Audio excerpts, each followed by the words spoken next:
Good holy everyone. I am Eljasa Tico, and today I will be going to discuss to you the given topic, which is about the Chinese art. But before anything else, I would like to read to all of you our objectives for today. So please next.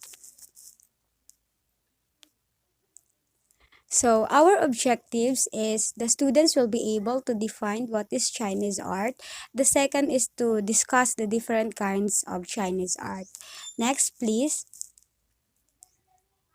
So, when we talk about Chinese art, it is the painting, calligraphy, architecture, pottery, sculpture, bronze, jade carving, and other fine or decorative art forms produced in China over the centuries. So, for further discussion, allow me to proceed. Next, please. So, one of the highest form of Chinese painting is the landscape painting. So itong landscape painting, it is one of the most highest standard. Kumbaga, ito yung pinaka mataas para sa kanila na painting. So, they are also focused to nature, heaven, and humankind. So, yung mga Chinese painting natin or the people of Chinese is usually gumagamit sila ng landscape painting kasi daw kumbaga mas nare-release nila dito yung thinking nila or ideas nila about their painting. So next please, isa sa mga creation nila itong yin yang, and it was very meaningful to them kasi it symbolizes about the nature, about the surroundings and everything around the world, especially about nature. They are also focused about the valleys, mountains, and everything about yun nga, about nature. So next please.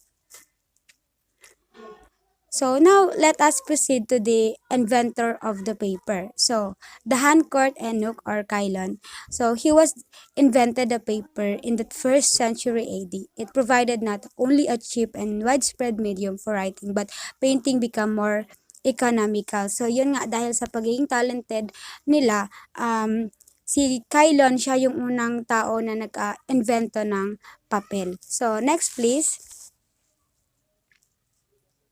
So, of course, the Chinese art, they have also the painting subjects and theme, and under this is the flowers and birds, landscapes, palaces and temples, human figures, animals, bamboos, and stones. So, as you can see, as you observe sa ating mga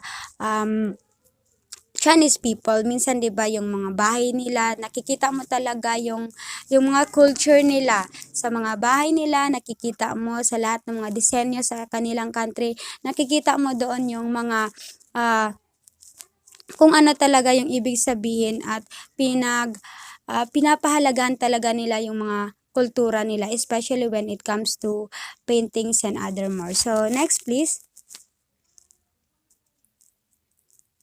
So, under the landscape painting, they have the 6 principles. So, in making painting daw, in creating a painting, the first one is observe rhythm and movement. So, yun nga, when making painting, dapat kailangan inoobserbahan natin yung bawat move natin, the way we create something, dapat magiging careful tayo sa paggawa ng mga painting.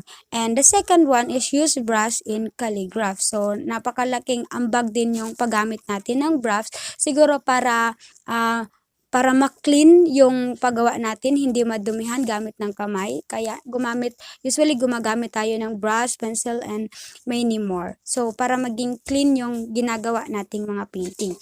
And the third one is we have here the use colors correctly. So, kumbaga hindi tayo magko-combine ng mga gusto nating color. Dapat minimake sure natin na dapat yung yung combination ng color, it must be correctly yung talagang bagay sa pinaghalo mo or bagay yung mga color na pinaghalo mo to make your painting very unique and very creative.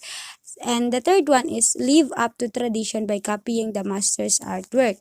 And the fourth one is copy the correct proportion of the objects and nature. So, dapat nagfo-focus ka para yung ginagaya mong painting, makukuha mo talaga. And the last one is the leave spaces for the eyes to rest. Especially when making, yun nga, di ba? Pag gumagawa tayo, magdodraw tayo, or when we are making painting, yun nga, dapat hindi tayo masyadong near or hindi tayo masyadong far. Dapat estimated lang para yung parang um, yung meaning ng painting natin, yung ginawa natin, parang naiintindihan ng ating mga mata kung ano yung pinapahiwatig ng ginagawa nating art. So, proceed to the next, please. So, the second one is the calligraphy. So, uh, it is the art of beautiful handwriting. So, as you can see naman, 'di ba, ang ating mga Chinese people, hindi sila sumusulat ng gaya natin, like English grammar, English message, but the people Chinese is, kung nakikita nyo, yan yung handwritten nila. Yun yung mga um, the way sila magsulat, ganyan yung sa culture nila. So, next please. So of course, there are three main types of roof in traditional Chinese architecture. So yun nga isa sa mga pinaka highlight para sa ating mga Chinese people sa mga kultura nila, sa mga gawa nila. Itong mga roof. So kumbaga 'di ba hindi sila same sa atin kasi parang sa atin literal lang na roof. But then sa kanila merong mga iba't ibang disenyo. So the first one is the straight inclined, more economical for common Chinese architecture. So as you can see 'di ba napakaganda. Tapos naka-align talaga kung ano yung mga dapat nilang planuhin sa paggawa nila ng mga rooftop nila, ganun. And the second one is the multi-inclined. It is a roof with two or more sections of inclined. Um, these roofs are used for residences of wealthy Chinese. And yun, kumbaga itong multi-inclined, ito yung ibig sabihin na pag ganito yung roof mo, so, kumbaga ikaw na yung mayaman ka na doon sa China. Mayaman ka, isa kang wealthy na Chinese people. And the third one is sweeping. It has a curves that rise at the corners of the roof. These are usually reserved for temples and palaces. So, yun nga, kung merong mga wealthy house, meron ding mga roof na it is represented about the palaces. Kumbaga, ito na yung pinaka wealthy para sa kanila, yung palasyo, temples, ganun yung style ng roof nila. So, next please. So, now let us proceed to the Peking opera. So, Peking opera face painting or Jingjulanpu is done with different colors in accordance with the performing characters, personality, and historical assessment. So, Lianpo is called the false mask. So, itong mask na to, as you can see naman, di ba? We all know how very different kung gaano siya ka very creative. Minsan ginagamit na nga natin ito when it comes sa mayroon mga event dito sa atin.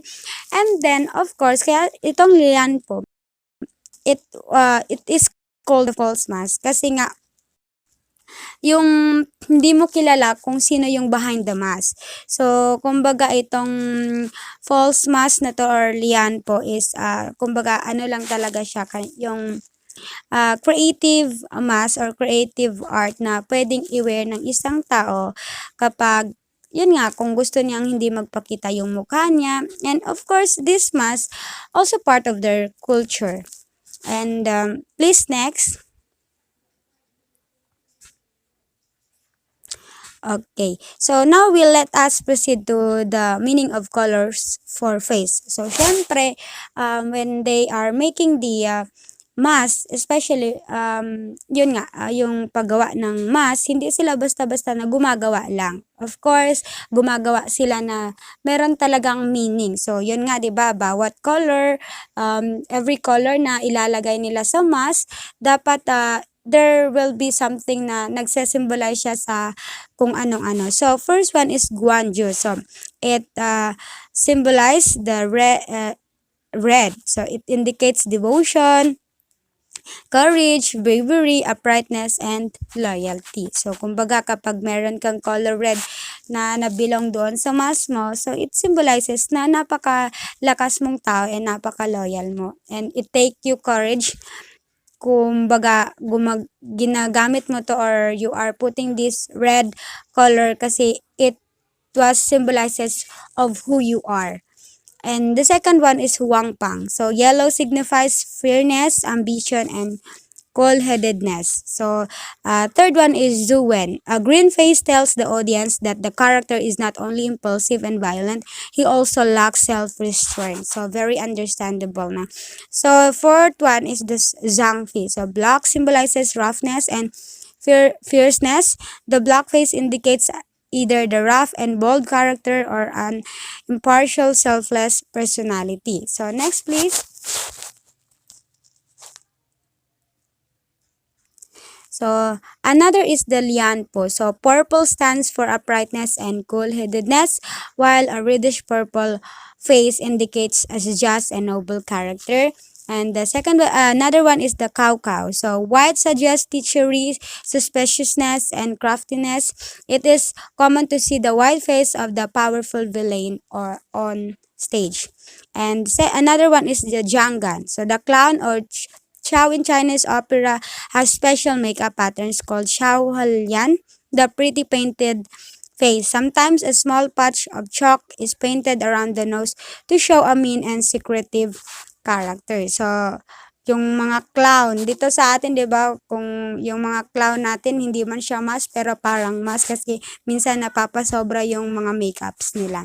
So, gold and silver colors are usually used for gods and spirits. So, etong gold and silver. So, kumbaga kung ikaw temporary na tao ka lang doon uh, sa sa China, so parang hindi ka basta-bastang gumagamit ng color which is itong gold and silver kasi nga every color there will be a symbolism.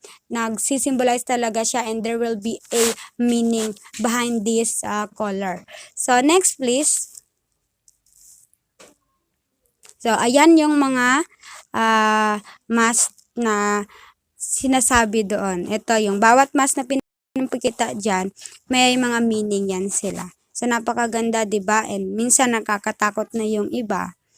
And of course, kung susuotin mo yan, hindi ka talaga makikilala. So, next please.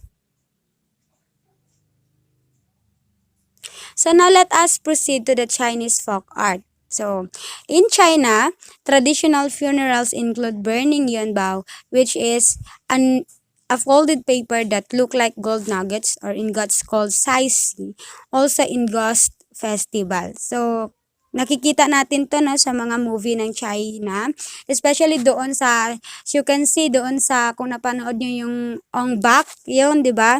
Merong mga nagbe-wear ng ganito. So, it symbolizes the ghost, yung kumbaga yung tao just like meron siyang tinatagong something or may character siya na kumbaga hindi siya tao like that. So usually sinusuot nila yan. So kumbaga sa China itong mask na to parang there is something behind the mask. So now, asaisi is a type of silver or gold ingot currency used in China. So, gold saisis are used as symbol of prosperity. So, very understandable yung sinasabi dito. So, next please. So, another is the paper cutting. So, it is usually symmetrical in design when unfolded and adopt the 12 animals of the Chinese zodiac sign as themes and motifs and mostly choose the red color. So, as you can see, yung mga Chinese people din, mahilig talaga sila sa mga paper cutting. Kung nakikita nyo yung mga design nila kung napapanood nyo, di ba, kung when you going to search about their country, napakadaming illustration which is about paper, paper cutting, mga parol nila doon. Ang dami nilang ginawa, napaka-creative talaga ng mga Chinese people. So next one is a Chinese cat. So kite.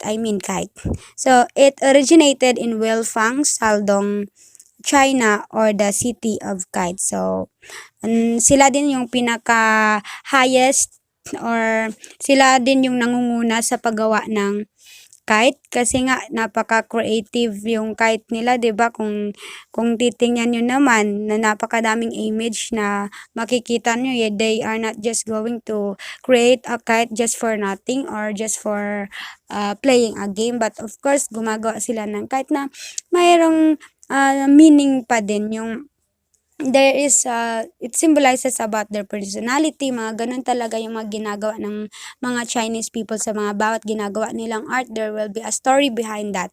So sa atin naman dito sa Philippines is usually gumagawa tayo ng kite just for fun, just for kids to play, and mayroon talagang iba't ibang mga Chinese art, but I was choose the selected Chinese art, which is yun nga yung mga pinapakita ko kanina, yun lang yung mga kinuha ko. That's all for today. Thank you everyone for listening.